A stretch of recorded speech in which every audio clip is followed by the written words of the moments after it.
la luz que tenemos.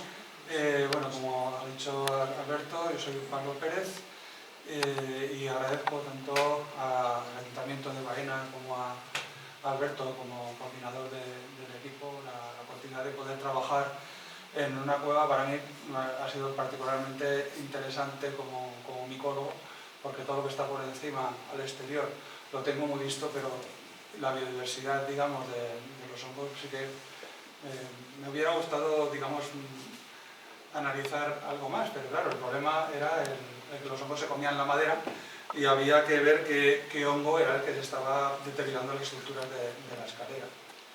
Voy a abrir la presentación.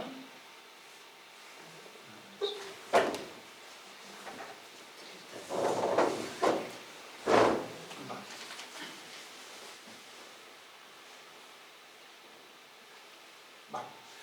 Bueno, a mí se nos encomendó a nuestra empresa, porque yo estoy aquí, pero realmente somos un equipo en Dasotec que hemos digamos, trabajado para resolver, digamos, las preguntas que se nos hacían al respecto de qué hongo es el que estaba comiéndose la barandilla, cubriendo la barandilla como si fuera una sábana que iba de barandilla a barandilla por el suelo y se montaba por el otro lado, y qué era aquello y cómo se podía gestionar la eliminación de este hongo en la cueva. La verdad es que el problema ya viene de bastante antes, no sé si en el 2015 ya se planteó el tema de la explotación de la cueva con fines turísticos y demás. Ya empezaban, cuando pusieron la madera, ya enseguida aparecieron estos hongos. Y eso que la madera estaba tratada, si no recuerdo mal, con silamón, como un tipo de protector. Más adelante se le puso también peróxido de hidrógeno, agua oxigenada, y tampoco, porque al mes siguiente volvieron a salir. Y bueno, es que los hongos son muy recalcitrantes y una vez que están en el medio es muy difícil de eliminarlos. Particularmente si hay hongos como en el caso de que nos encontramos que eran endófitos, que ya vivían dentro de la madera antes de que se metiera dentro de la cueva, y con las condiciones de humedad y de temperatura que había allí, pues proliferaron y salieron desde donde estaban, ¿no? Entonces, bueno, se nos encargó identificar qué hongo era este que salía en la madera y cómo hacer la gestión. Entonces, obviamente, tomamos muestras de la madera y de los hongos en la zona que estaba sobre todo más afectada, que era cerca de la zona de la V, me parece que era en la parte media del recorrido. Y también tomamos muestras de otros sitios donde vimos hongos que también estaban cubriendo zonas de la madera. En la zona del pozo también había uno que recubría la madera. Entonces fue un estudio, por una parte, micológico, pero también nos interesaba para lo que es la gestión de la madera, ver la madera deteriorada si tenía algún tipo de insectos, porque en el fondo materia orgánica dentro de una cueva siempre es un foco de atracción para los insectos, y desde ahí se puede digamos, escalar en la cadena trófica hacia atrás, ¿no? Desde los que están colonizando los bichos que están colonizando la madera hacia los depredadores de esos bichos o los depredadores de los depredadores de esos bichos y así todos, ¿no? Entonces, bueno, habría que ver hasta qué punto estaba esa madera colonizada tanto por hongos como por insectos y cuál era digamos, las condiciones que se estaban dando allí. Y en base a eso hacer las recomendaciones de gestión.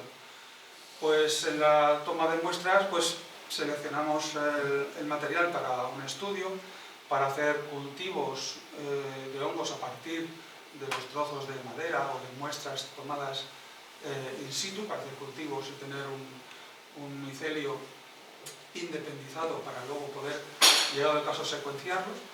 Y también la madera degradada para hacer un estudio entomológico, en este caso lo hizo Óscar Aguado, que es miembro del equipo nuestro. En cuanto a hongos, el principal elemento, digamos, que estaba colonizando la madera y deteriorándola es este hongo de aquí, la Fibroporia gossypium, ¿vale? No tiene nombre popular, lo siento. Es un hongo que está habituado a este tipo de sitios, es decir, cuevas, bodegas, lugares sin luz, con una materia, digamos, o bien cajas o bien madera de cualquier tipo trabajada, sale y forma estas colonias de micelio que se extienden en la superficie y que son capaces de incluso de migrar mediante rizomorfos y el propio micelio a zonas en las que no hay nada hasta llegar a otra zona de madera, ¿no? Como eran las barandillas y los calones y los pilotes de la estructura que lo sujetaba todo. Entonces, bueno, este es el principal responsable de la degradación de la madera, no es un moho, es un corial, es un hongo que produce setas, pero en el medio en el que estaba no estaba fructificando. Es decir, que lo que se veía ahí era solamente la fase vegetativa y fase asexual, que también es capaz de producir otro tipo de esporas, pero no estaba el aparato reproductor sexual como tal. Con lo cual, pues aunque sabíamos que teníamos un hongo en el medio, no podíamos identificarlo porque nos faltaba las fructificaciones. Tuvimos que recurrir a estudios de biología molecular para secuenciar el ADN y ver de qué se trataba en realidad. Y bueno, es un hongo que no tiene referencias en cuanto a que pueda causar alergias respiratorias. Es un hongo como puede ser pues, el micelio de cualquier seta, y es un hongo que no estaba citado para Andalucía. Es decir, esta especie no está citado en el inventario micológico de Andalucía y en el plan CUSTA, que en su momento digamos, hacía el estudio de los hongos de toda la región, ¿vale? Con lo cual, desde el punto de vista de la biodiversidad, pues es interesante, digamos, saber que esta especie también está y está en Andalucía. A ver si hace esto. Vale. Otra especie muy interesante que apareció es esta de otra de aquí, que en vez de ser un manto blanco, como veis en la foto de ahí arriba, es un manto marrón. Es una pelusa de color pardo que va recubriendo la madera. Y esta es Agnosa longicapillata. Es una especie descubierta en el 2022, es decir, esto en micología es anteayer. ¿Y esto qué quiere decir? Pues no solamente que es una especie interesante, sino que es la segunda cita mundial. Es decir, solo se conocen las muestras que se han utilizado para describir la especie. Y después de eso, la prueba de Bayern.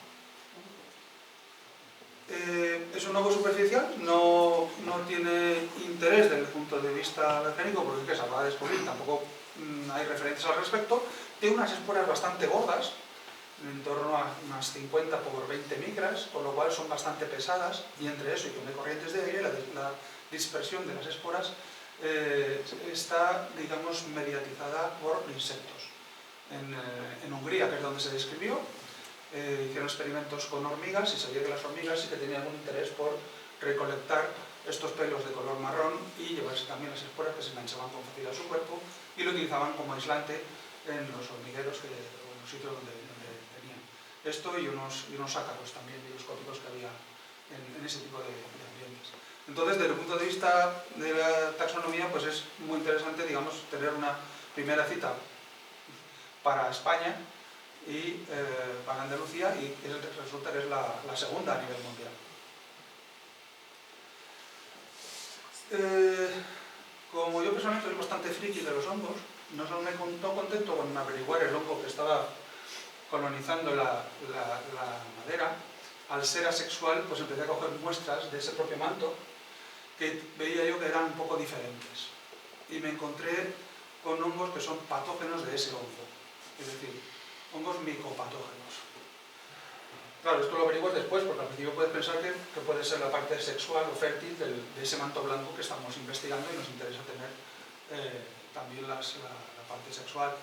Entonces, bueno, cogimos muestras de distintos puntos, veíamos que había alguna diferenciación en ese manto de micelio y nos encontramos pues, con que teníamos también este otro hongo de aquí, que es el Stitalidium lignicola. Es un hongo micoparásito y tiene un cierto potencial fitopatógeno, es decir, patógeno para las plantas. Ese color rosado se ve unos pigmentos que no tienen, digamos, toxicidad para el hombre. De hecho, según los test que se han hecho, habría que comerse un cuarto de kilo de pigmento de este rosa para poder intoxicarse. Y bueno, qué cosa más rica para comer que pigmento rosa de un hongo que sale en un huevo. Este hongo también se encontraba en la parte media de la zona visitable, obviamente donde estaba ese manto, y no es el único hongo que se encontraba colonizando este manto. Este otro de aquí es el Spherodes retispora y tiene una espora muy característica, reticulada en superficie, y sale como pequeños puntos negros sobre ese manto blanco. Tampoco tiene interés desde el punto de vista de la alergia, es una cosa muy localizada y vinculada a su vez a este micelio principal. Y un tercero, también parásito de este manto blanco, es un penicilio, una fase sexual de un penicilio, concretamente del género Talaromyces. Talaromyces variabilis. Dentro del género Talaromyces sí que se han descrito algunas especies que pueden causar alergia en personas que son especialmente susceptibles, gente con asma, gente propensa a tener problemas respiratorios, digamos por su genética o por su idiosincrasia. Pero para esta especie en concreto no se han encontrado tampoco referencias. Y en cambio, ya pasando a los insectos, encontramos en la madera este escarabajo de aquí, encontramos tres escarabajos muertos dentro de las galerías que había en la madera, o sea, no había más que esta especie en esa madera. Según alguna bibliografía, es indicador de entradas de cueva y zonas próximas a donde hay materia orgánica, y se puede incluso utilizar como indicador de ese tipo de ambientes. Ahora bien, en cuanto a las recomendaciones de gestión, una vez que hemos visto que realmente hay muy pocos insectos en los trozos que nos llevamos de madera y que el hongo que está causando ese deterioro es una fase asexual de un hongo descomponedor de madera, de un hongo xilófago, pues entonces la gestión de esa madera hay que hacerla según como esté, de dos maneras. La que está con hongos, pero tiene la madera sin indicios de estar colonizado por insectos, pues debería sacarse fuera, tanto esa como la que está todavía sin afectar por nada, que es lo que lo estará con el tiempo si esto progresa. Con lo cual, toda la madera que esté o intacta o afectada por hongos y que no haya indicios de insectos, pues esa tendría que salir de la cueva. Y lo recomendable con este tipo de cosas, para que no haya una difusión fuera luego, sería el quemarlas, ¿no? Es decir, el fuego purificador es lo que se recomienda generalmente en estas cosas, porque puede haber también hongos que puedan ser patógenos y que a lo mejor puedan saltar de esas maderas a otros sitios y simplemente se van descomponiendo en el exterior, ¿no? Entonces sería cambiar, digamos, el problema de sitio y podrían aparecer otros hongos o hongos del exterior cebarse en esa zona y multiplicarse de ahí. Y en cuanto a los trozos de madera que en el 2024, que es cuando estuvimos allí, tenían indicios, galerías de insectos, eso es una oportunidad a efectos de la biodiversidad de los insectos, con lo cual realmente eran unos pocos trozos de madera o listones los que había allí con indicios de insectos, y esos se podrían dejar resguardados en la cueva, en una zona que no estuviera visitable por el público, para que pueda servir, digamos, de nutrientes para los escarabajos y otro tipo de bichos que pudieran degradar esa madera. Y obviamente, en cuanto a la gestión, pues también todas las recomendaciones respecto a la precaución en el uso de los materiales, equipos de protección, mascarillas, porque si van a estar mucho tiempo metidos en ese ambiente, los hongos que son micoparásitos también pueden, digamos, atacar el pelo o las uñas y empezar a tener, digamos, micosis en la piel. Entonces, bueno, teniendo en cuenta eso, pues hay que tomar las precauciones a la hora de manejar, digamos, ahí dentro. Y bueno, también utilizar sierras o bien manuales o bien eléctricas, nada de consumir ahí dentro gasoil. Y bueno, realmente poco más que decir al respecto. Todo lo que es la fabricación de la madera, o bien fuera o bien dentro, que realmente adentro sería bien poquita, por lo que había, y la sustitución de esa escalera pues por elementos que pueden aguantar las condiciones ambientales que hay dentro, las posibles metálicas e inoxidables. Y bueno, pues con esto pues ya habría terminado. Realmente en esa cueva había muchas más cosas y yo me quedé con muchas ganas de hacer un estudio de biodiversidad de los hongos y no, digamos, trabajar con los hongos cuando ganan un problema, como ha sido el caso, ¿no? Sino también ver qué más había por allí. Había unos que salían sobre excrementos de los murciélagos, había otros hongos superficiales en otras partes y hay seguramente un montón de cosas allí dentro todavía por descubrir. Sí. Gracias. Si tenéis alguna pregunta sobre esta primera ponencia, si no pasamos a la siguiente.